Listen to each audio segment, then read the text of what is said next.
Hello aspirants, welcome to daily news analysis of the Hindu. Today the date is 20th January, so let's get started. First news is with respect to poor demand hits the private sector investment. Now what is the problem is that मैं आपसे हमेशा कहते आया हूँ कि government ने taxes इतने high level पे रखे हैं दैट लोगों के पास जो डिस्पोजेबल इनकम होती है वो काफ़ी रिड्यूस हो गई है। लाइफ की बेसिक नेसेसिटीज़ में ही इतनी आपकी इनकम चली जाती है कि फिर आपके पास कुछ एक्स्ट्रा इन्वेस्ट करने के लिए रह नहीं जाता। एंड इसका सबसे बड़ा इम्पैक्ट जो पड़ता है, लोगों को लगता है कि सिर्फ इसे लोग कंज्यूम तो कर ही रहे हैं ना, बट दिक्कत ये होती है कि उसमें जब इनकी सेविंग रिड्यूस हो रही है। नो, दिस सेविंग इज एक ऐसी चीज़ है जो कंट्री में इन्वेस्टमेंट डिसाइड करता है। एक टाइम था जब इंडिया में 36% तक सेविंग रेट हुआ करता था, जो आज डिक्लाइन होकर 23% पे आ गया है। जब ये 36% हाई सेविंग हो रही है, यानी कि इंसान कहीं ना कहीं इन्वेस्ट करेगा। वो फिक्स डिपॉजिट करेगा, वो रिकरिंग डिपॉजिट करेगा, वो बैंक में सेव करेगा। बैंक में भी अगर सेव कर रहा है तो बैंक के पास फंड सरप्लस में पड़ा हुआ है। फिर वो नीचे लोन देना होगा तो उसके पास क्योंकि एक्स्ट्रा फंड है तो वो कम से कम इंटरेस्ट पर लोन देता है।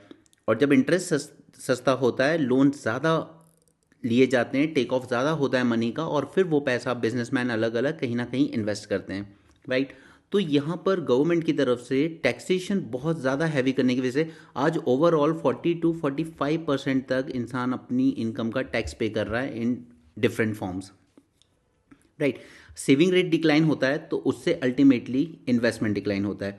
नो, ये एक एंगल हुआ। सेकंड एंगल इज कि जब जब मेरी सेविंग्स डिक्रीज हुई है, ठीक है, मैं मार्केट में डिमांड कम क्रिएट कर रहा हूँ, मैं खरीदारी कम कर रहा हूँ, तो मार्केट में ओवरऑल डिमांड डिक्रीज होती है। और जब ओवरऑल डिमांड डिक्रीज ही हो रही है तो एक बात बताइए कि जो कंपनीज हैं, इंडस्ट्रीज हैं, ये प्रोडक्शन किसके लिए करें अगर मार्केट से डिमांड ही नहीं आ रही है। ऑटोमोबाइल सेक्टर का कहना है कि लोग बाइक्स एंड स्कूटी खरीदना कम कर दिया है लोगों ने।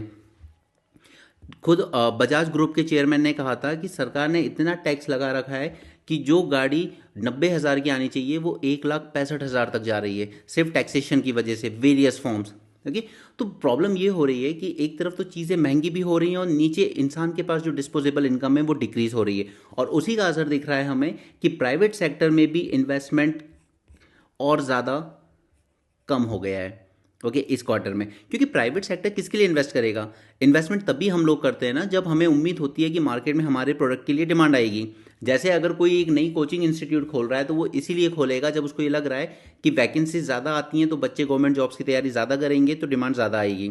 लेकिन आप वैकेंसीज रिड्यूस करते जाइए, जैसे आजकल कुछ स्टेट में हो रहा है, मध्य प्रदेश 158 वैकेंसी, हरियाणा 65 वैकेंसी, तो इनमें फिर इंसान क्या तैयारी करेगा, राइट। तो एक तरफ तो आप गवर्नमेंट जॉब्स भी रिड्यूस कर रहे हैं, दूसरी तरफ प्राइवेट सेक्टर भी जॉब जनरेट नहीं कर रहा है, क्योंकि प्राइवेट सेक्टर जब इन्वेस्ट ही नहीं करेगा तो उसको प्रोडक्शन बढ़ाना ही नहीं है तो जॉब्स कहाँ से क्रिएट होंगी, राइट।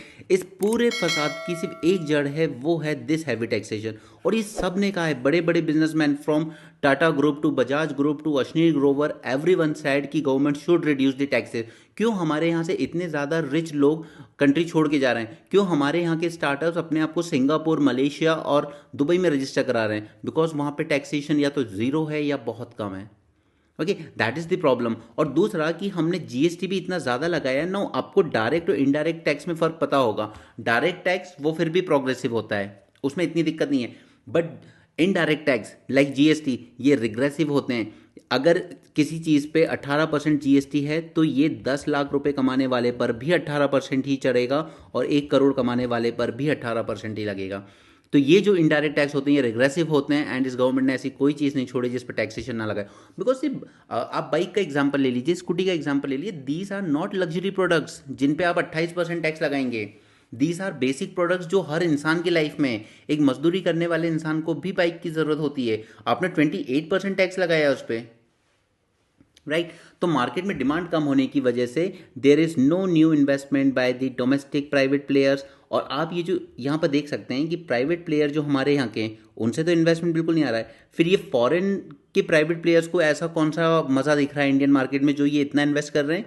वो इन्वेस्ट नहीं कर रहे हैं। ये जो आप देख रहे हो इतना ज़्यादा फॉरेन प्राइवेट प्लेयर से जो पैसा आ रहा है, it is nothing but India का ही ब्लैक मनी रीरूट होकर इंडिया में ही वापस आ जाता है।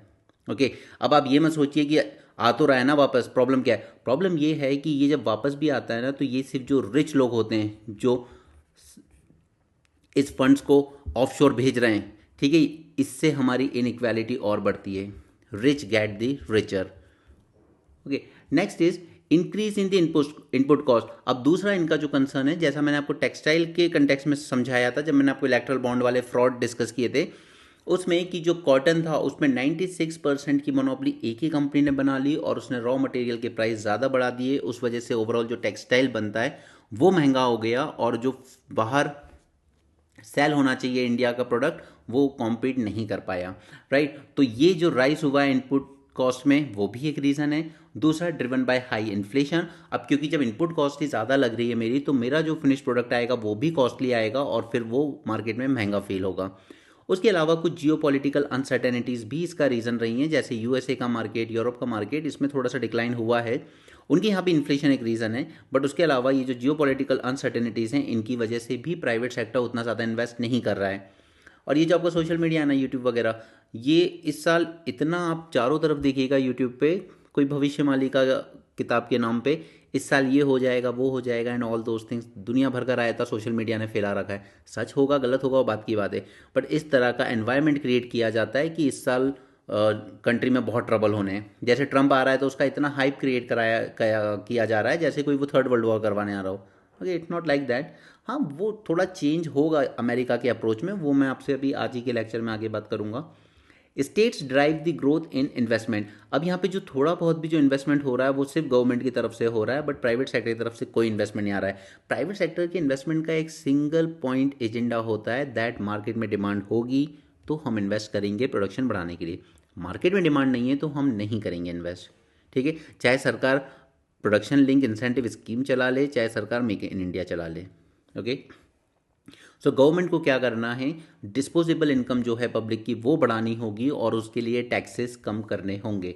ओके, टैक्सेस मैं आपको कई एग्जांपल दे सकता हूँ ऐसे, जैसे पेट्रोल पे ले लीजिए, हम लोग 9 रुपीज़ लगाया करते थे।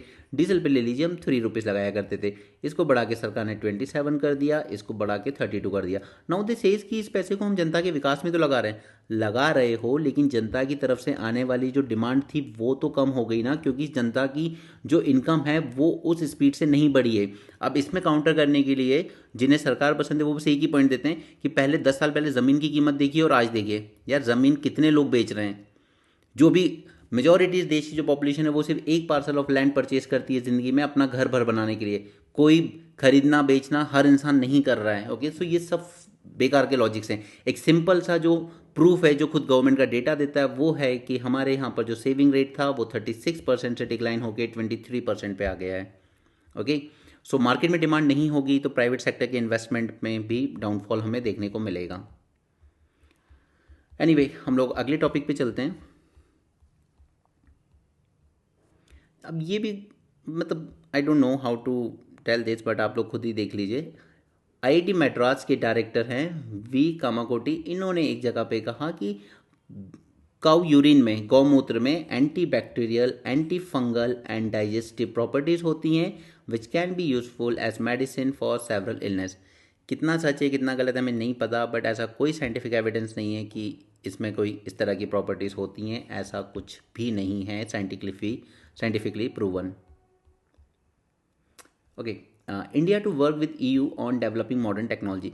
अब इंडिया और ईयू का जो एफटीए नेगोशिएशन है वो 2007 से चल रहा है, ठीक है। 16-17 मीटिंग कर चुके हैं लेकिन आज तक कुछ निकल के नहीं आया। तो प्रॉब्लम क्या है आखिर? प्रॉब्लम सबसे बड़ी है कि इंडिया डिमांड करता है कि आप एक कॉमन वीज़ा रखिए ताकि यूरोप के सभी 27 देशों में, अगर जैसे किसी इंडियन को एक वीज़ा मिल गया फ्रांस का, तो वो इन सभी 27 कंट्रीज़ में मोबिलिटी उसकी अलाउ की जाए। बट यूरोप इस तरह का अलाउ करने की मूड में नहीं है, ठीक है। उसके बाद कई सारे छोटे छोटे इश्यूज़ हैं, जैसे मोस्टली ये चाहते हैं इंडिया अपना एग्री मार्केट ओपन करे, लेकिन इंडिया उसको ओपन नहीं करता क्योंकि हमें लगता है कि हमारे एग्रीकल्चर मार्केट या डेयरी मार्केट उतना अच्छा नहीं है जो इनके साथ कॉम्पीट कर पाएगा, राइट। तो ये ऐसे कई रीजंस हैं, बट यहाँ पर वो तो खैर नहीं होना है वो एफटीए इतनी जल्दी, और इस वक्त जो सिनेरियो है वर्ल्ड का उसमें तो बिल्कुल नहीं हो रहा है क्योंकि सभी जगह पे प्रोटेक्शनिस्ट टाइप का ट्रेंड चल रहा है इस वक्त वर्ल्ड में। ओके, लेकिन यहाँ पर एक चीज़ है कि इन लोगों ने बात की है इंडिया एंड ईयू ने कि हम लोग मॉडर्न टेक्नोलॉजी डेवलप करने पे साथ में वर्क करेंगे।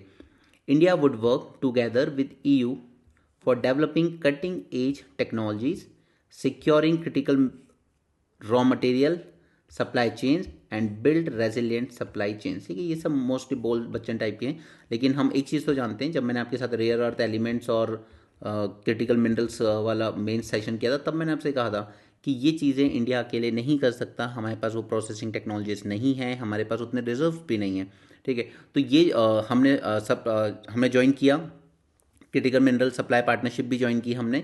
तो वो ज़रूरी है, फ्यूचरिस्टिक टेक्नोलॉजीज अगर डेवलप करनी है तो कोलैबोरेशन ज़रूरी है, यूएस के साथ भी, यूरोपियन यूनियन के साथ भी, जापान कोरिया जैसी कंट्रीज़ के साथ भी। ओके, क्रिटिकल टेक्नोलॉजीज या फ्यूचरिस्टिक टेक्नोलॉजीज इंडिया अकेले डेवलप नहीं कर सकता, ना डिफेंस फील्ड में, ना स्पेस फील्ड में, ना ही किसी और फील्ड में। ओके, बाकी इनका एफटीए साइन होने के अभी कोई आसार नहीं है, इसलिए हम उसको डिस्कस भी नहीं कर रहे हैं। 9 navies hold joint drills in strategic straits between Indian Ocean and Pacific. Now ये एक अच्छा इशू है दैट सभी नेवीज जितना कॉपरेट करके चलेंगी, स्पेशली चाइना का जो एटीट्यूड है in Pacific and Indian ocean, इसका जो फोरे बढ़ता जा रहा है, उसको काउंटर करने के लिए जितना ज़्यादा हम लोग, मैं आपको पिछले 2 दिन से बोल रहा हूँ कि ये जो साउथ ईस्ट एशियन कंट्रीज़ हैं या हमारा खुद का साउथ एशियन कंट्रीज़ हैं, ये लोग कभी एक ग्रुप की तरह चाइना के एटीट्यूड को काउंटर करने की कोशिश नहीं करते। और चाइना स्टैंड भी यही रखता है कि आपको जो भी इशू है मुझसे नेगोशिएट करने बायलैटरल लेवल पे कीजिए, मैं आपके पूरे ग्रुप या ब्लॉकिंग से बात नहीं करूँगा। ओके, सो यहाँ पे एक मल्टीलैटरल एक्सरसाइज की गई है जिसका नाम रखा गया La Perouse. It was hosted by France, और ये 3 स्ट्रेटेजिक स्ट्रेट जिन्हें हम चोक पॉइंट कह सकते हैं, straight of Malacca, straight of सुंडा एंड लॉम्बोक स्ट्रेट। ठीक है, ये तीनों स्ट्रेट कनेक्ट करती हैं इंडियन ओशियन को पैसिफिक ओशियन से। तो पहले तो आप ये पॉइंट याद रखेंगे अपने प्रीलिम्स के लिए। Okay, second is the 3 straits are the critical choke point, और ये जो हुई है ये 9 कंट्रीज़ के बीच हुई है, जिसमें प्रोमिनेंट हैं Australia, Canada, France, India, Indonesia, Malaysia, Singapore, UK and US. Okay, goal क्या है? To strengthen the maritime safety, the development of interoperability and ability to act collectively. अब ऐसा नहीं है कि ये सिर्फ चाइना के पॉइंट ऑफ व्यू से ही करते हैं, तो जनरली क्या है कि ये इस तरह की जो एक्सरसाइज शुरू हुई है ना, ये सब शुरू हुई है वो सुनामी आई थी जब 2004 की, क्योंकि ह्यूमैनिटेरियन रिलीफ और इन सब पे भी वर्क करना होता है साथ में। बट हाँ, इस वक्त प्रेजेंट में जो सबसे बड़ा चैलेंज है वो चाइना ही है। ठीक है, मैरीटाइम एक्सीडेंट्स हो जाते हैं, एनवायरमेंटल हजार्ड्स जैसे ऑयल स्पिल वगैरह हो जाता है, इलीगल इमिग्रेशन जैसे आज काफ़ी रोहिंग्यास निकल के इंडोनेशिया की तरफ गए इलीगली, ड्रग ट्रैफिकिंग होती है, natural risk such as earthquake, tsunami. तो इन सभी को हैंडल करने में हमारी सभी नेवीज़ को जो इस रीजन में एक्टिव हैं, उन्हें अपनी कोलैबोरेशन, कोऑपरेशन एंड इंटरऑपरेबिलिटी की ज़रूरत होती है, एक दूसरे को समझने की ज़रूरत होती है, ताकि हम लोग बेटर रिस्पॉन्स कर सकें इस तरह के डिज़ास्टर्स को। बट हाँ, मोस्टली जो मेन इशू है वो चाइना ही है यहाँ भी। Modi Trump meet on Jaishankar 5 point agenda. तो यहाँ पर एक आर्टिफिशियल इंटेलिजेंस का समिट होगा जब मोदी जी वहाँ पे जाएंगे। बट यहाँ पे ये तो है कि world is on the cusp of new era. Why? क्या ट्रम्प के आने से? सिर्फ ट्रम्प के आने से नहीं, लेकिन ट्रम्प का जो एटीट्यूड है कि अमेरिका ने कोई जिम्मेदारी नहीं ली है ग्लोबल पुलिसिंग करने की, हम कुछ नहीं करने वाले हैं, हम खुद पर फोकस करेंगे। राइट, तो यहाँ पर वही कह रहे हैं that United states depart from established tradition of foreign policy and focus on its own interest rather than in shaping the world itself. अब तक यूएसए का जो एटीट्यूड रहा वो ग्लोबल ऑर्डर शेप करने की बात करता था, लेकिन अब वो बात करता है अपने खुद के इंटरेस्ट की। ओके, दूसरा कि ये अभी तक हम चाइना को देखते आए वर्ल्ड में जो रूल्स नहीं मानता ग्लोबल के, लेकिन ट्रम्प भी उन्हीं में से एक है जो रूल बेस्ड ऑर्डर को ज़्यादा फॉलो नहीं करता। ठीक है, वो बिलीव नहीं करता उसमें, उसने पेरिस क्लाइमेट से हटा दिया अपने आप को। राइट, डब्ल्यूटीओ में उसने कोई जज की अपॉइंटमेंट नहीं होने दी डिस्प्यूट रेजोल्यूशन ट्रिब्यूनल में। राइट, तो वो ग्लोबल ऑर्डर में बिलीव नहीं करता। उसको लगता है कि डब्ल्यूटीओ के रूल्स और ऑर्डर कुछ इस तरीके के थे जिन्होंने अनफेयर एडवांटेज दिया चाइनीज़ को, या फिर आप ये कहिए कि ओवरऑल डेवलपिंग कंट्रीज़ को, और उनके जो एडवांस मार्केट थे उनको कैप्चर किया इन कंट्रीज़ ने, और आज इनकी जो इंडस्ट्रीज़ हैं वो सफ़र कर रही हैं, वो कॉम्पीट नहीं कर पा रही हैं चाइनीज़ प्रोडक्ट्स के साथ। ओके, इसलिए वो डब्ल्यूटीओ से थोड़ा सा नाराज़ चलता है। आर्टिफिशियल इंटेलिजेंस एक्शन समिट होगा, उसके लिए मोदी जी यूएसए जाएंगे। कॉड समिट होगा फॉरेन मिनिस्टर्स का, ठीक है, उसके लिए भी जाएंगे। Mister Trump has made number of overtures to Chinese President Xi Jinping. अब ये थोड़ी हैरानी वाली बात है कि लोग बहुत मोदी मोदी करते हैं, हमारा मीडिया खासकर, बट मोदी जी को इनविटेशन नहीं दिया, लेकिन चाइनीज़ प्रेसिडेंट को इनविटेशन भी दिया। आज उनकी स्वेरिंग इन सेरेमनी होगी, तो उसके लिए इन्विटेशन भी दिया है जिनपिंग को। ओके, तो ये थोड़ा हैरान करने वाला स्टेप था इनका। लोग एक्सपेक्ट कर रहे थे मोदी जी को बुलाएंगे, बट नहीं बुलाया। ओके। अब इन्होंने जो सीरीज ऑफ एग्जीक्यूटिव ऑर्डर्स ही जारी करने वाले हैं उसमें सबसे पहला ऑर्डर इनका आ रहा है मास डिपोर्टेशन का, क्योंकि इनको लगता है काफ़ी सारे लोग इलीगली यूएसए में आ गए। ओके। जिसमें से ऑलमोस्ट 14 लाख लोगों को इन्होंने बाहर निकालने के ऑर्डर पे ये साइन करेंगे, जिसमें से करीब 18,000 इंडियन नेशनल्स भी हैं। ओके। और जिसमें से ऑलरेडी 2,500 ज़्यादा इंडियंस तो ऑलरेडी डिटेंशन सेंटर में पड़े हुए हैं। This is the fourth largest group by nationality after Mexico, Honduras, Guatemala. अब ये तीनों स्टेट्स कंट्रीज तो क्या है, इनके नेबर है यूएसए की, ठीक है, पुअर रीजन से भी आती हैं तो उनका समझ में आता है। लेकिन जो इंसान कहता था कि मैं ऐसा इंडिया बनाऊंगा 60 महीने में, 60 मंथ्स, जब अपने फर्स्ट टेन्योर था 2014 में, कि यूएसए वाले वीज़ा लेने के लिए लाइन में लगेंगे, तो अगर आज हमारे इतने सारे इंडियंस डिटेंशन सेंटर में, इतने सारे इंडियंस इलीगली यूएसए में रह रहे हैं, तो वो दिखता है कि हमने क्या इंडिया बनाया। देखिए ऐसे कई लोग हैं जो 2014 में बहुत एक्साइटेड हो गए कि अब इंडिया बदल रहा है बदल रहा है। ये लोग इंडिया आ गए थे बिजनेस करने, उसके बाद वो सब छोड़ के वापस गए। उनका कहना था कि इंडिया में बिजनेस करना पॉसिबल ही नहीं है इतने हैवी टैक्सेशन के साथ। ये सब ये बुक लॉन्च वगैरह है, इसको छोड़िए, हम काम की न्यूज़ पे चलते हैं अपनी। Cryptography, know what you understand by cryptography. आप लोग जब व्हाट्सएप से व्हाट्सएप मैसेज भेजते हो तो वो एनक्रिप्ट होके जाता है, राइट। अगर इसको बीच में कोई कैच कर ले और डिकोड कर ले तो उसको क्या कहेंगे, डिक्रिप्शन, राइट, एनक्रिप्शन डिक्रिप्शन। लेकिन यहाँ पे ये जो क्रिप्टोग्राफी से ये सब जगह पे यूज़ होती हैं, स्पेशली डिफेंस पर्पस में बहुत ज़्यादा यूज़ होती हैं, ठीक है। सैटेलाइट्स कम्युनिकेशन, क्योंकि चाइना ने लॉन्च भी किया था पहला क्वांटम सैटेलाइट्स, हम क्वांटम कंप्यूटर्स वगैरह की आजकल बात कर रहे हैं। तो ये जो क्रिप्टोग्राफी है ये बहुत ही एक इंपॉर्टेंट इशू बन जाता है, एक बहुत ही इंपॉर्टेंट फील्ड बन जाती है अपने आप में, जिसमें रिसर्च की ज़रूरत है। ओके। तो इंडिया भी अब इसमें काफ़ी रिसर्च कर रहा है, क्रिप्टोग्राफी को कैसे और बेटर बनाया जाए कि इसको क्रैक करना इम्पॉसिबल हो जाए, क्योंकि क्वांटम कंप्यूटर्स जो आए हैं वो इसको बहुत ईजिली क्रैक कर लेते हैं, जो नॉर्मल एनक्रिप्टेड मैसेजेस होते हैं। ओके। सो इसमें जो फंडामेंटल रिसर्च है क्रिप्टोग्राफी में वो अब बढ़ रही है पूरे world over. Fundamental research in cryptography that used world wide to facilitate internet banking, e commerce services, secure messaging system is now taking root in India as well. Goal क्या है, mainly just to improve the system security and to secure the information by converting plain text into cipher text, जिसे decrypt करना आसान ना हो। इसमें एक point मुझे मिला जो प्रीलिम्स पॉइंट ऑफ व्यू से आपके लिए काम हो सकता है। अच्छा, एक बार क्वेश्चन पूछा गया है यूपीएससी में नहीं, स्टेट पीएससी में, ट्यूरिंग टेस्ट किया है, ठीक है।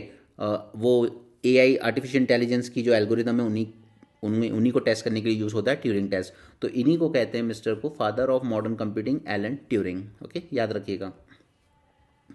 नाउ एक चीज़ जो आपसे शायद प्रीलिम्स में पूछी जा सकती है वो है ये homomorphic encryption. This is a cryptographic method that allows certain calculations to be performed on encrypted data without the need to decrypt it. ठीक है, मुझे अगर किसी मैसेज पे कोई एक्शन परफॉर्म करना होगा आप भी नॉर्मली, तो पहले मुझे उसको डिक्रिप्ट करना होगा। लेकिन ये एक मेथड होता है जहाँ पे आप मैसेज को बिना डिक्रिप्ट किए ही कैलकुलेशन परफॉर्म कर सकते हो विदाउट एक्सेसिंग दी सीक्रेट की। However the result of such computation remains in the encrypted form itself, तो सामने वाले को पता भी नहीं चलता है कि ये डिक्रिप्ट हो चुका है, and it can be revealed letter when necessary, right. तो ये आपका थोड़ा सा प्रीलिम्स पॉइंट ऑफ व्यू से इंपॉर्टेंट हो जाता है, इसको याद रखिए। Because researchers are working on algorithms that can resist attacks powered by quantum computers, क्योंकि quantum computers इनको बहुत easily break कर सकते हैं। बाकी इंडिया की बात करें तो मैंने आपको नेशनल क्वांटम मिशन ऑलरेडी पढ़ाया हुआ है। ओके, कैबिनेट ने अप्रूव किया था 2023 में, which includes a research hub बनाएंगे हम लोग फॉर क्वांटम कम्युनिकेशन।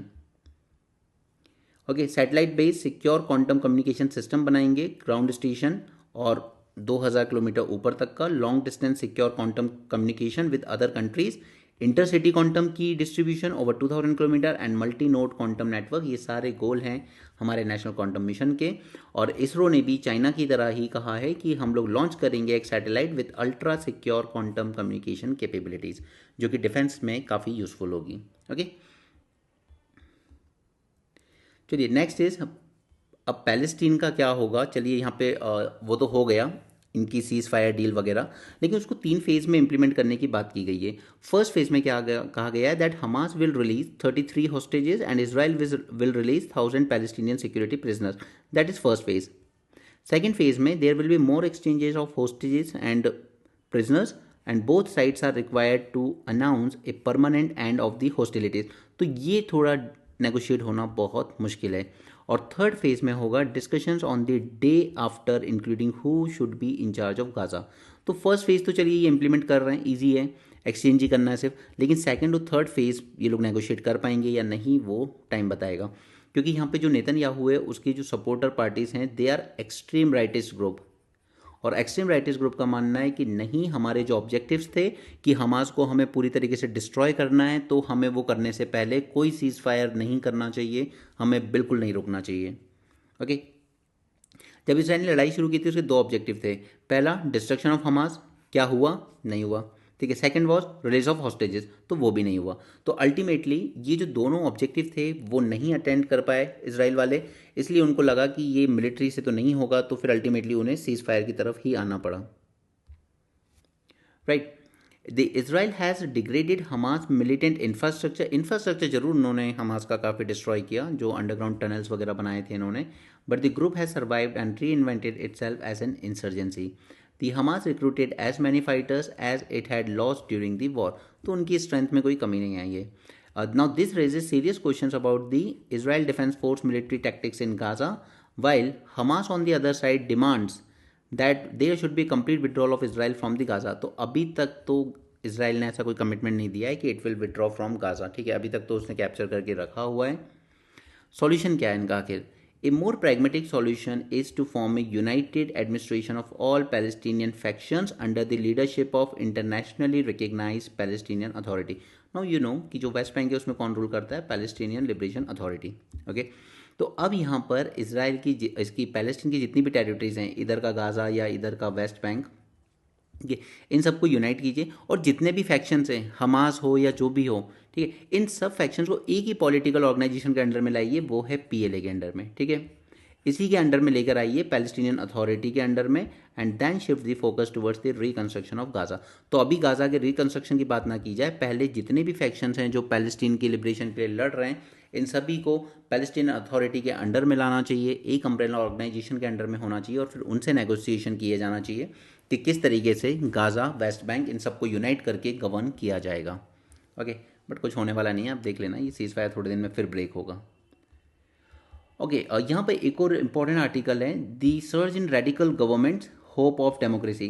देखिए, यूएसए ने एक गलती की, उसने क्या किया, पूरे टाइम क्रिटिसाइज करता रहा बांग्लादेश में कि जो शेख हसीना की गवर्नमेंट है ये अथॉरिटेरियनिज्म चला रही है। हाँ, चला रही थी, नो डाउट। ठीक है, लेकिन यूएस जो नहीं देख पाया वो ये था कि वो अथॉरिटेरियनिज्म इसलिए चल रहा है क्योंकि उनके यहाँ पर कुछ इस तरीके के रेडिकल एलिमेंट्स हैं, इवन पॉलिटिक्स में भी, जमात ए उलेमा, ठीक है, और इसके सपोर्ट से जुड़ी हुई खालिदा जिया की पार्टी, ये सब बहुत रेडिकल एलिमेंट्स हैं। अगर इनको सब्जुगेट वो नहीं करती तो ये बांग्लादेश को और रेडिकलिज्म की तरफ ले जाएंगे। तो अथॉरिटेरियनिज्म के नाम पर यूएसए ने क्रिटिसाइज़ किया, सबने किया, और ये जो दोनों पार्टीज़ थी, इन लोगों ने क्या किया, यूथ के जो ग्रीवांसेस थे इनका, जैसे हमारे यहाँ पर अन्ना आंदोलन ने उकसाया था युवाओं को, या देश को गुमराह किया था कि मनमोहन सरकार चोर है, इसने महंगाई बढ़ा दी है, इसने बेरोज़गारी बढ़ा दी है, तो लोगों की इमोशंस को यूज़ किया, और फिर 2014 में मोदी सरकार एक तरफा आई, बट उसके बाद लोगों ने देखा असल में कि महंगाई क्या होती है और बेरोज़गारी क्या होती है। ओके, तो उसी तरीके से यहाँ पर इन दोनों पार्टी ने यूथ के और पब्लिक के इमोशंस को यूज़ किया इन शेख हसीना की गवर्नमेंट को टॉपल करने के लिए। और आज क्या हो रहा है कि बांग्लादेश और ज़्यादा रेडिकल होता जा रहा है, और ज़्यादा यू कैन से कि फंडामेंटलिस्ट की तरफ जा रहा है। ओके, इसी तरह की चीज़ें कई कंट्रीज़ में हुई है। तो हमेशा सिर्फ अथॉरिटेरियन को अथॉरिटेरियनिज्म को क्रिटिसाइज करना ही काफ़ी नहीं है, जो कि वेस्टर्न कंट्रीज़ करती रहती हैं, बट जो ये नहीं देख पाती हैं वो ये कि अगर इसको टॉपल किया तो जो आएंगे वो किस तरह के लोग हैं। राइट। रेलेवेंस यूपीएससी का आप कहाँ कहाँ यूज़ कर सकते हो इस आर्टिकल का, वो यहाँ लिखा हुआ है। First is rise of radical governments in Afghanistan, Syria and Bangladesh. Afghanistan में भी यही किया वेस्टर्न नेशंस ने। पहले इनको लगता था कि यार ये जो तालिबान है नया, ये लिबरल तालिबान है उस वाले से, 1996 वाले से। तो इन लोगों ने पहले तालिबान को बहुत इजी लिया, इनको लगता था कि नहीं तालिबान अब बेटर है, बट इसने जब विमेंस को सब्जुगेट करना शुरू किया, उनके राइट्स को, उनके एजुकेशन को, तब जाके रियलाइज़ हुआ कि यार गलती हो गई। सीरिया में भी इन्होंने यही किया, यहाँ पे भी एक रेडिकल लीडर को सपोर्ट किया पहले, और अब जब उसको देखा कि ये आदमी तो ख़राब है, तब जाके उन्हें रियलाइज़ हुआ कि ये गलती हो गई। और यही चीज़ इन वेस्टर्न कंट्रीज से बांग्लादेश में हुई। ओके, सो नाउ तीनों केस को अगर हम डिस्कस करें तो Taliban take over resulted in US withdrawal and loss of military equipment worth $7.1 billion, जो कि यूएस पीछे छोड़ के आया तालिबान में. And Taliban establishment of restrictive regime curtailing women's right and education, initial western support followed by realisation of Taliban true nature. ठीक है, तो पहला तो केस स्टडी ये बन गया जहां वेस्टर्न कंट्रीज ने समझने में गलती की. सेकेंड केस बना Syria 2024, the rise of radical leader Abu Mohammed al Jolani who was previously linked to Al Qaeda. This has led to fall of Syrian President Bashar al-Assad. ठीक है, ये तो फिर भी थोड़ा लिबरल था बट ये चला गया, और अब जो आया है वो और भी ज़्यादा रेडिकल आया है जो कि ऑलरेडी आतंकी संगठनों से जुड़ा हुआ था. Western nations initially supporting Jolani, similar to their stance with the Taliban, and US placing now a bounty on his head after realizing his extremist agenda. अब जाकर इसके जोलानी के सर पे इनाम रखा है यूएसए ने. ठीक है, पहले यूएसए ने इसको सपोर्ट किया. तो ये second case. Third case is Bangladesh. आज रेडिकल इन्फ्लुएंस बढ़ता जा रहा है बांग्लादेश में. यूएस फोकस ऑन अथॉरिटेरियनिज्म कि शेख हसीना अथॉरिटेरियन रिजीम चला रही हैं rather than the risk of Islamic extremism. US ने फोकस कहाँ करा? इस पे, जबकि करना कहाँ था? इस्लामिक एक्सट्रीमिज्म का जो खतरा बढ़ रहा था उस पे. The increasing influence of extremist group such as Jamaat Islami, okay, Islami Chhatra Shibir, Islamic state Khorasan province. ठीक है, इनका जो इन्फ्लुएंस बढ़ रहा है गवर्नमेंट में बांग्लादेश में आज या वहाँ की गवर्नेंस में, उस पर ध्यान देना था. वेस्टर्न कंट्रीज बात करती हैं डेमोक्रेसी डेमोक्रेसी की, लेकिन ये भी तो देखिए कि वो देश डेमोक्रेसी के लायक है या नहीं. बेवकूफ़ बना लिया ना बांग्लादेश में इन 2-3 पार्टीज ने मिलके वहाँ की जनता को. ठीक है, आज वही जनता पिट भी रही है इनसे. सो अब इंडिया को क्या करना चाहिए इसमें? ठीक है, पहला तो इंडिया का लॉस तो अफगानिस्तान में बहुत ज़्यादा हुआ जब इंडिया के इंटरेस्ट को बिल्कुल साइडलाइन रख दिया गया due to pressure from Pakistan. US Russian सब ने इंडिया को अलग ही रख दिया कि आप बाहर रहिए अफगानिस्तान मैटर से, क्योंकि पाकिस्तान फिर नेगोशिएट नहीं करने देगा. India's interest with were sidelined by major global powers. Ignoring India's stake in Afghanistan weakened the regional strategic interest, and UNSC also omitted India's concern in official statement regarding Afghanistan. This was a big defeat by India. ठीक है, तो ऐसा नहीं है कि हम कोई विश्व गुरु बन रहे हैं. Bangladesh changing landscape. Now radical groups leveraging grievances against the ruling government to gain public support. ठीक है, पहले इन्होंने लोगों की grievances का फ़ायदा उठाया, public support gain किया. If radical elements gain power, it poses a direct threat to India's eastern border, जैसा कि इस वक्त हो रहा है इंडिया की बॉर्डर पर. India's diplomatic efforts to counter the rising extremism in Bangladesh are crucial. अब इंडिया किस तरह इसको डिप्लोमेटिकली काउंटर कर पाएगा ये देखना होगा. Global policy and governance implication. So this rise of radical regime challenges the effectiveness of international governance framework such as UNSC and Western foreign policy. खासकर वेस्टर्न कंट्रीज़ की फॉरेन पॉलिसी ठीक नहीं है. उनका फोकस हमेशा ये रहता है कि अथॉरिटेरियनिज्म ना हो, डेमोक्रेटिक तरीके से चले, लेकिन वो ये नहीं देख पाते हैं कि जो जाएगा और उसके बाद जो आएंगे क्या वो डेमोक्रेसी में बिलीव करते हैं. Western nations tend to prioritise the short term geopolitical goals. ठीक है, उनके जो शॉर्ट टर्म गोल्स होते हैं, जैसे असद रिजीम को हटाना था, क्यों? क्योंकि वो रशिया के क्लोज था. बट अब जो आया है वो तो और ज़्यादा रेडिकल है. ठीक, तो ये अपने शॉर्ट टर्म जियोपॉलिटिकल गोल्स पे फोकस करते हैं over the long term democratic stability, often leading to unforeseen consequences, जैसा कि बांग्लादेश में हुआ. The importance of inclusive governance and strong democratic institution is highlighted as counter measure to radicalisation. क्योंकि radicalisation को counter करना है तो दो ही तरीके हैं, पहला इंक्लूसिव गवर्नमेंट, दूसरा स्ट्रॉन्ग डेमोक्रेटिक इंस्टीट्यूशंस. बट जब ये इंस्टीट्यूशन बिकना शुरू हो जाते हैं, ये कमज़ोर हो जाते हैं, जैसे कल मध्य प्रदेश में हुआ कि एक बीजेपी मंत्री का लड़का सेलेक्ट हुआ है, सबसे हाईएस्ट इंटरव्यू मार्क्स उसी को मिले, 155 मार्क्स. ओके, तो उस पर भी क्वेश्चन मार्क उठ रहे हैं कि मेंस में इतने कम ला के इंटरव्यू में अचानक से इतना कौन सा नॉलेज दिखा दिया. तो जब भी हमारे institution UPSC, MPPSC, election commission of India, जब ये डेमोक्रेटिक इंस्टीट्यूशंस सब्जुगेट होंगे, तब अथॉरिटेरियनिज्म बढ़ेगा और गवर्नेंस इंक्लूसिव होने की बजाय क्लियरली एक्सक्लूसिव हो जाएगी. राइट, तो ये दो ही तरीके हैं जिससे हम डेमोक्रेसी को प्रिजर्व कर सकते हैं किसी भी कंट्री में. चाहता था यूएसए यूके कन्विंस कर सकते थे शेख हसीना को कि आप थोड़ा सा इंक्लूसिव गवर्नेंस चलाइए, ठीक है, सब लोगों को उनके राइट्स दीजिए, जनता को सब्जुगेट मत कीजिए, रेडिकल एलिमेंट्स को सब्जुगेट कीजिए. सिर्फ डिप्लोमेटिकली हैंडल किया जा सकता था उस मैटर को. ठीक है, उनको कन्विंस किया जा सकता था कि आप अपने जो इंस्टीट्यूशंस हैं कम से कम इलेक्शन फेयर होने दीजिए, अपने इंस्टीट्यूशंस को सब्जुगेट मत कीजिए. तो बेटर तरीके से हैंडल की जा सकती थी चीज़ें rather than outright criticism. Lessons for India's foreign policy. तो सबसे पहला तो है कि India need to adopt a proactive diplomatic approach. ठीक है, बांग्लादेश की तरह नहीं कि जब पूरा गेम ओवर हो गया उसके बाद हम नींद से जागे, नहीं, we need a proactive diplomatic approach. अगर हमने भी शेख हसीना गवर्नमेंट को ये समझाने की कोशिश की होती कि आप डेमोक्रेसी को सब्जुगेट मत कीजिए, डेमोक्रेटिक इंस्टीट्यूशंस को कॉम्प्रोमाइज़ मत कीजिए, ये जो आपकी पार्टी या आपकी फैमिली से जुड़े हुए लोग हैं इनके करप्शन पे लगाम लगाइए, जनता के ग्रीवांस से इसी वजह से बढ़ रहे हैं, अपने यहाँ अनएम्प्लॉयमेंट को टैकल कीजिए, मीडिया को फ्रीडम दीजिए, ये अगर हमने डिप्लोमेटिकली बांग्लादेश में कन्वे किया होता उस वक्त शेख हसीना गवर्नमेंट को, तो ये नौबत नहीं आती। बट सच्चाई ये है कि चारों चीज़ हमारे खुद के देश में हो रही है, तो हम दूसरे को क्या कन्विंस करेंगे।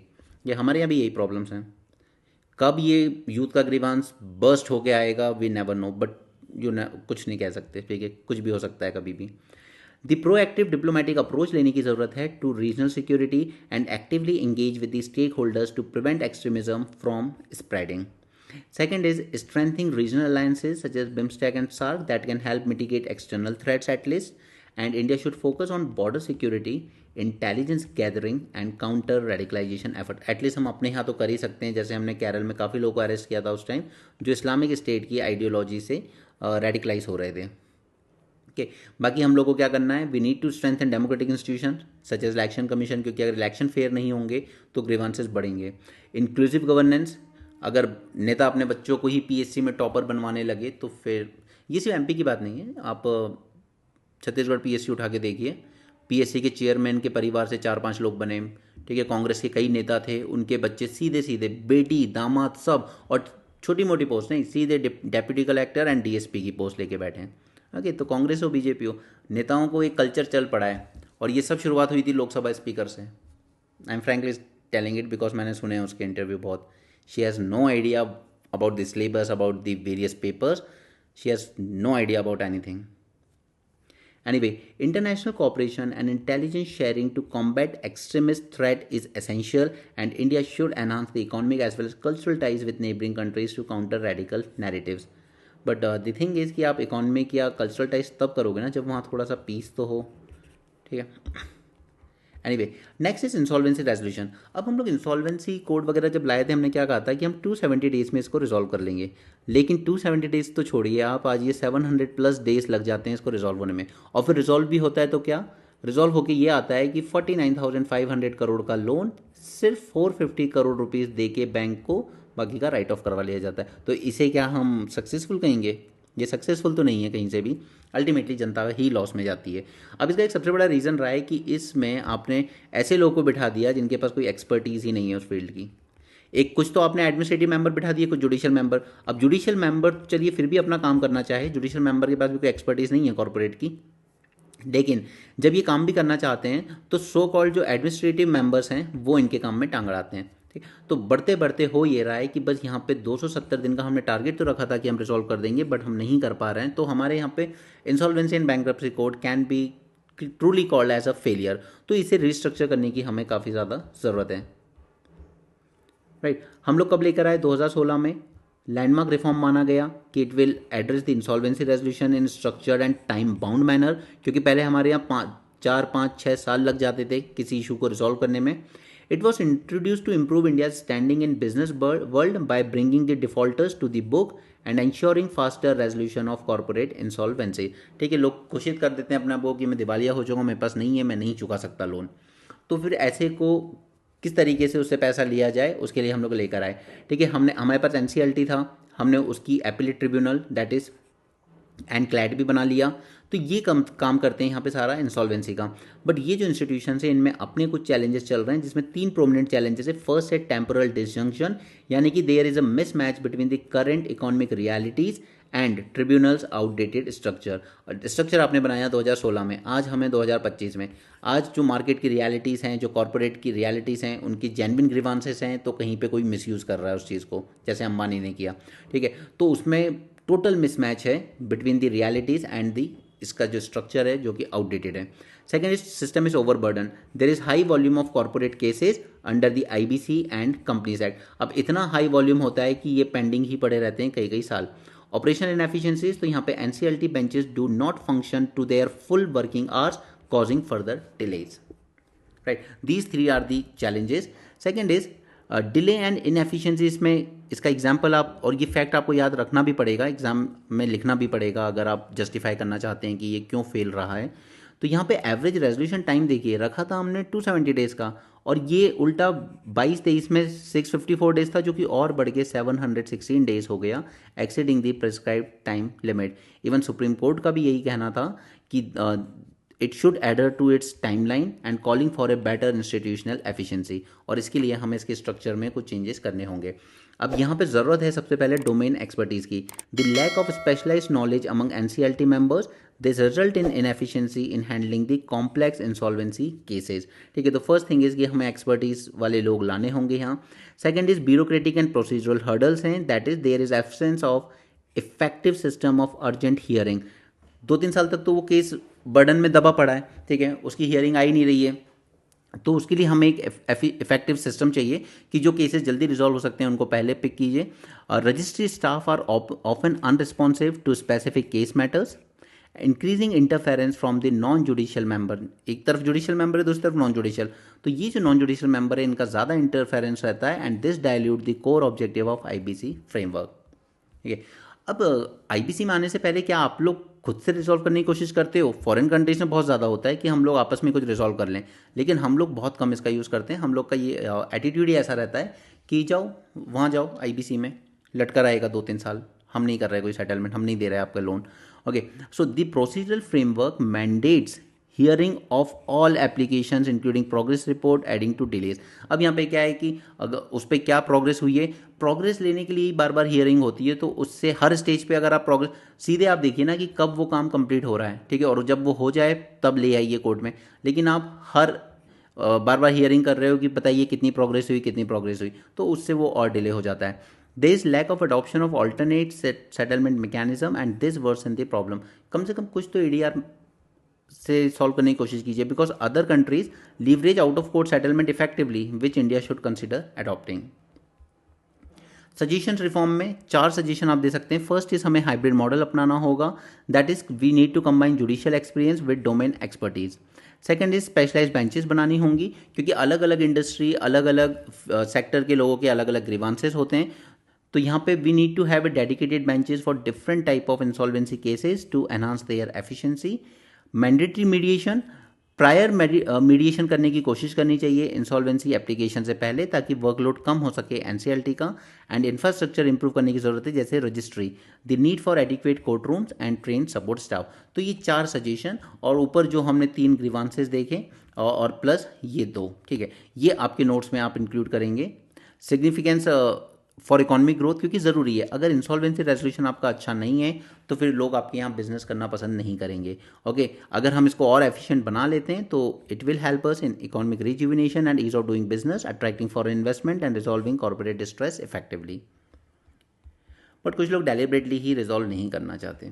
How TRAI and government combat spam, तो ये कोई अलग से ऐसे पूछा नहीं जाएगा, ये जो स्पैम कॉल वगैरह आते हैं उसको लेके कुछ गाइडलाइंस दी है ट्राई ने और गवर्नमेंट ने, लेकिन ऐसा कहीं पूछा नहीं जाएगा आपसे। ओके, बाकी मैंने आपको यहाँ पे समरी दी है, लेकिन मुझे सिर्फ आपको यहाँ से एक चीज़ याद करानी है कि डीओटी ने लॉन्च किया था संचार साथी पोर्टल, जो आपको सर्विस प्रोवाइड करता है सच एज चक्षु, जहाँ पे आप सस्पेक्टेड फ्रॉड कॉल रिपोर्ट कर सकते हैं।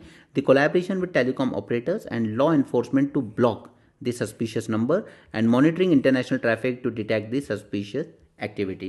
ओके, जैसे एयरटेल ने आर्टिफिशियल इंटेलिजेंस सॉल्यूशन का यूज़ किया to detect and block the spam branded as suspected spam. ठीक है, चैलेंजेस क्या है इसको काउंटर करने में स्पैम को? So despite effort spam has evolve due to increasing digitisation, fraudulent actors exploit the loophole, like number को mask कर लेते हैं या दे यूज़ ऑटोमेटेड सिस्टम। जैसे आप वो जो कॉल आते हैं ना आजकल डिजिटल अरेस्ट वाले, उसमें अगर आप कॉल बैक करोगे तो लगेगा नहीं कभी, ठीक है, वो ऑटोमेटेड सिस्टम होते हैं उनके। Real time enforcement remains a challenge due to scale and speed of spam operation. ठीक है, तो बस ये चैलेंजेस और ये एक चक्षु पोर्टल, इसको याद रखिए, कहीं कोड करने में काम आएगा आपको। ILO की एक रिपोर्ट है जो बात करता है about the international migration, but इसमें ऐसा कुछ ज़्यादा खास नहीं है, बस रिपोर्ट का नाम देख लीजिए, global estimate on international migrant workers by ILO। इसका कहना है कि international migrants make up to 4.7% of global labour force, defined as both employed as well as unemployed. Unemployed मतलब but they are available for work. Okay, the largest proportion of international migrants are concentrated in the service sector, क्योंकि ये जो European, USA जैसी high income countries हैं उनमें service sector ही सबसे ज़्यादा आपको पे करता है। ठीक है, ये जो जितनी भी अपर मिडिल इनकम कंट्रीज हैं, इसलिए सर्विस सेक्टर में ही सबसे ज़्यादा माइग्रेशन हमें देखने को मिलता है। H1B वीज़ा, इसलिए मैंने इसको आपको अलग से सेपरेट वीडियो में पहले ही समझा दिया था, इसको पूरा डिटेल में समझाया था 20 मिनट डिस्कशन में, क्योंकि ये बार बार रिपीट होता रहेगा न्यूज़पेपर में, इसलिए जो भी टॉपिक्स रिपीट होते हैं बार बार हम उनको अलग से कर लेते हैं ताकि न्यूज़पेपर के साथ बार बार टाइम ना देना पड़े। बांग्लादेश शॉर्ट सर्किट ट्रिप्स, अब बांग्लादेश के साथ अडानी ग्रुप ने अपने गोदा प्रोजेक्ट में किया था कि मैं आपको 1600 मेगावाट तक की बिजली सप्लाई करूंगा। अब बांग्लादेश ने भी करार कर लिया था कि हम ले लेंगे, लेकिन अब बांग्लादेश ले रहा है सिर्फ 800 मेगावाट, तो अब बाकी इस 800 का क्या करें। ठीक है, अब आप सोचेंगे कि इंडिया में सेल कर लेते हैं। इंडिया में करने के लिए आपको पहले इंडिया की ग्रिड से कनेक्ट करना पड़ेगा इसको। ठीक है, और इन्होंने कभी कनेक्ट किया नहीं था, लेकिन अब गवर्नमेंट ने कहा है ठीक है हम आपसे परचेज कर लेंगे, तो उसके लिए पहले ग्रिड से कनेक्ट करना होगा। ओके, सो ये बांग्लादेश कहीं ना कहीं थोड़ा सा बैकआउट कर गया अपने कमिटमेंट से। The Goda project in Jharkhand, 1600 megawatt ultra super critical power plant runs on imported coal, जो ऑस्ट्रेलिया से इंपोर्ट करते हैं, and is committed to supply power to Bangladesh through a dedicated transmission corridor not connected to Indian grid. Okay, this is the reason कि क्यों Adani group को tension हो रही है। इसको जब साइन किया गया था तो इसको प्रोजेक्ट किया गया था कि इंडिया बांग्लादेश के कोलैबोरेशन और कोऑपरेशन का एक लैंडमार्क बनेगा। It will promote the intra-regional trade in energy and set to meet 7 to 10% of Bangladesh base load power demand. Okay, बहुत होती है 7 to 10% अगर आप एक ही पावर प्लांट से दे रहे हो किसी देश को। ओके, तो अब इनके पास एक ही सॉल्यूशन है कि ये इंडिया को ही बेच सकते हैं, और गवर्नमेंट ने कहा भी, और फिर अडानी ग्रुप है तो गवर्नमेंट कर भी देगी, you know. UPI too big to succeed, अब यूपीआई के रिस्पेक्ट में हमने एक न्यूज़ देखी थी 2-3 दिन पहले, जिसमें क्या कहा था कि फ़ोन पे एंड गूगल पे ये कंट्रोल करते हैं 80% तक का हमारा यूपीआई का मार्केट। अब इसमें प्रॉब्लम क्या है, गवर्नमेंट ने कहा था कि हम गाइडलाइंस लाएंगे जिसमें 30% से ज़्यादा मार्केट कैप एक कंपनी होल्ड नहीं कर सकती, लेकिन इसको पहले पोस्टपोन कर दिया गया 2021 तक, फिर कर दिया गया 2026 तक, और फिर अब कह रहे हैं कि हम 40% कर सकते हैं इस कैप को। तो 40% कर दोगे तो वो तो वैसे ही दो कंपनी के पास ही डोमिनेशन है 8%। थर्ड नंबर पे आती है पेटीएम जिसके पास सिर्फ 6% का मार्केट शेयर है, राइट। तो फर्स्ट थिंग इज कि ये जो दो कंपनी, और दोनों फॉरेन ओरिजिन की हैं, ठीक है, फ़ोन पे को भी वॉलमार्ट बैक कर रहा है, ठीक है, तो वो भी फॉरेन ही मानिए। तो यहाँ पर दोनों फॉरेन ओरिजिन कंपनी जो इंडिया के पूरे यूपीआई ट्रांजैक्शन को कंट्रोल कर रही हैं, ये सही नहीं है। ओके, पहली बात तो कि there should be a competition. Second thing is कि फॉरेन ओरिजिन है तो वो हमेशा से एक इशू रहता ही है। और तीसरा, क्या बार बार मार्केट कैप को की जो डेडलाइन है इसको इम्प्लीमेंट की, इसको पोस्टपोन क्यों कर रहे हैं, राइट। तो यूपीआई ट्रांजैक्शन की अगर हम देखें कितना हो रहा है, तो 23 लाख करोड़ का ट्रांजैक्शन हो रहा है हमारे यहाँ, ठीक है, एक मंथ में सिर्फ। अब एक बार न्यूज़ चली थी कि शायद गवर्नमेंट इस पर 1% तक का टैक्स लगा सकती है, लगा सकती है और लगाएगी। आप देख लीजिएगा, कभी भी किसी ना किसी टैक्स पर इस पर 1% टैक्स लगेगा। 1% इज लाइक कि आपने 100 रुपये का पेमेंट किया तो आपसे कहा जाएगा 1 रुपये और दे दो। तो एज अ इंडिविजुअल आपको लगेगा कि क्या दिक्कत है, ठीक है दे देंगे, कोई बड़ी बात नहीं। लेकिन आप ये सोचिए कि 23 लाख करोड़ का ट्रांजैक्शन हर मंथ हो रहा है, तो गवर्नमेंट इस 1% के थ्रू भी हर महीने 23,000 करोड़ का रेवेन्यू अर्न करेगी एवरी मंथ। ओके, ये बहुत होता है। तो इस पर देर सवेर आपको देखने को मिलेगा। हालांकि डायरेक्ट 1% नहीं लगाएंगे, पहले शुरू करेंगे 0.1 से, फिर 0.5, फिर 1 पे आएंगे। ओके, बट आप देख सकते हैं कि किस लेवल का यूपीआई का पेनिट्रेशन हुआ है इंडिया में, कि एवरी मंथ 23 लाख करोड़ के ट्रांजैक्शन हो रहे हैं। अगर हम इस पर 1% टैक्स भी लगेगा तो हर मंथ सरकार को इतना रेवेन्यू जाएगा, और ये लगेगा देर सवेर, 100% लगेगा, ठीक है। Last month there was transaction worth 23 million per day 75,000 crore रुपए के ट्रांजेक्शन हो रहे हैं। कि अगर टैक्स लगाओगे तो 750 करोड़ रुपए सरकार डेली अर्न कर सकती है इसमें, बट हमारे यहाँ ऑलरेडी बहुत टैक्स है। एनीवे 7 कंट्रीज़ हैं जिन्होंने इसको अपनाया है, France, Singapore, UAE, Sri Lanka, Bhutan, Nepal and Mauritius. They have accepted UPI payment. तो आप अगर यहाँ घूमने जाते हैं तो आप बिल्कुल यूपीआई से पे कर सकते हैं। और यूपीआई बहुत जल्द थाईलैंड और कतर में भी अवेलेबल होगा। और कुछ कंट्रीज़ हैं जिन्होंने हमारे यूपीआई को एक्सेप्ट नहीं किया, लेकिन उन्होंने एनपीसीआई के साथ पार्टनरशिप की है कि हमारे यहाँ भी यूपीआई जैसा सिस्टम लॉन्च करने में मदद कीजिए। जैसे countries Peru, Namibia, Trinidad and Tobago, ये कैरिबियन कंट्री है वेस्ट इंडीज़ में, and they have partnered with NPCI to launch UPI system. तो इसी को तो हम लोग कहते हैं ना इंडिया टैक्स, ठीक है, डीपीआई, इंडिया टैक्स। यही है हमारी पावर जिसको हम ग्लोबल लेवल पर सेल कर सकते हैं। ठीक है, हम लोग मिलिटरली उतने पावरफुल नहीं है, बट ये जो हमारी स्ट्रेंथ है, जो चीज़ हमारे यहाँ सक्सेसफुल हो चुकी है, उसको हमें करना चाहिए। ठीक है, कंसर्न्स वही हैं कि दो कंपनीज फोन पे एंड गूगल पे, they control 85% of transaction volume, Paytm follows with just 7%। Okay, और ये एनपीसीआई बार बार डेडलाइन एक्सटेंड किए जा रहा है मार्केट कैप लगाने की, बट नहीं लगेगी वो, आप ट्रस्ट में ये कैप नहीं लगा पाओगे। ओके, बाकी ये सब इंटरनेशनल पेज पर ऐसी कोई ख़ास न्यूज़ नहीं है न्यू जो हमें पढ़नी हो, और बाकी सब स्पोर्ट्स न्यूज़ है। So that's it for this session, and do join the prelims revision series, क्योंकि वो बहुत बेनिफिशियल होगी आपके लिए, और पॉलिटी का रिवीजन कोर्स मैं आपको करवा ही रहा हूँ। So that's it for this session, thanks for joining, have a great day and keep learning.